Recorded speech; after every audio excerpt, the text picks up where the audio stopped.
দোয়া ইউনুস কতবার পড়লে গায়েবী সাহায্য পাবেন? দোয়া ইউনুস সম্পর্কে আমরা সকলেই জানি। হযরত ইউনুস আলাইহিস সালাম যখন কঠিন বিপদে পড়েছিলেন তখন তিনি এই দোয়াটা পড়েছিলেন এবং আল্লাহ তাআলা এটা কোরআন কারীমের ভিতরে কোট করে দিয়েছেন।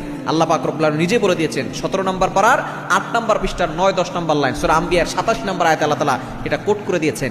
এই চমৎকার এই দোয়া লা ইলাহা ইল্লা আনতা সুবহানাকা ইন্নী কুনতু মিনাজ জালিমিন, এই দোয়াটা আমরা অনেকেই জানি, কিন্তু এটা কতবার পড়লে আমরা উপকার পাবো এবং আমরা কিভাবে পড়বো এর অর্থ আমরা অনেকেই জানি না। হযরত ইউনুস আলাইহিস সালাম যখন কঠিন বিপদে পড়ে গেলেন, একেবারে 4টি অন্ধকারের ভিতরে, 1 নাম্বার রাতের অন্ধকার, 2 নাম্বার পানির নিচের অন্ধকার, 3 নাম্বার মাছের পেটের ভিতরের অন্ধকার। কিছু কিছু তাফসীর কিতাবের ভিতরে এসেছে যেই মাছটি ইউনুস আলাইহিস সালামকে খেয়েছিলেন ওই মাছটাকে আরো একটা বড় মাছ খেয়ে ফেলেছে এবং তাকে সাগরের একেবারে তলদেশে নিয়ে গেছে। এমন একটা পরিস্থিতি, মাছের পেটের ভিতরে জীবিত থাকা কঠিন, সামান্য সাগরের ভিতরেই মানুষ জীবিত থাকতে পারে না, এমন লবণাক্ত পানি যার কারণে দেখা যাচ্ছে 2 মিনিটও বাঁচতে পারে না।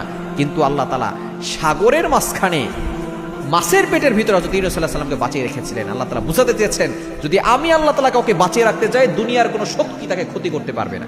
ইউনুস আলাইহিস সালাম সেই কঠিন বিপদে পড়ে তার মায়ের কথা স্মরণ করেন নাই, বাবার কথা স্মরণ করেন নাই, তার আত্মীয়স্বজন কারো কথা স্মরণ করেন নাই, তিনি আল্লাহকে স্মরণ করেছেন। তিনি বলেছিলেন লা ইলাহা ইল্লা আনতা সুবহানাকা ইন্নী কুনতু মিনাজ জালিমিন, লা ইলাহা ইল্লা আনতা, আল্লাহ তুমি ছাড়া কেউ নাই, সুবহানাকা, আল্লাহ তুমি পবিত্র, ইন্নী কুনতু মিনাজ জালিমিন, আল্লাহ তোমার কোনো ত্রুটি নাই, আল্লাহ আমি নিজে অপরাধ করেছি, নিজে জুলুম করেছি নিজের উপর, আল্লাহ আমাকে ক্ষমা করে দাও। দেখুন এই বাক্যের অর্থগুলো আমরা অনেকেই জানি না। আমরা অনেক সময় বিপদে পড়লে আল্লাহকে অভিযোগ করি, আল্লাহ আমাকে অসুস্থতা দিলে, আমার তো কোনো দোষ নাই, অমুক সুদ খায় তার কোনো সমস্যা হয় না, আল্লাহ তুমি আমারই বিপদ দিলা, আমাকেই তুমি চোখে দেখো।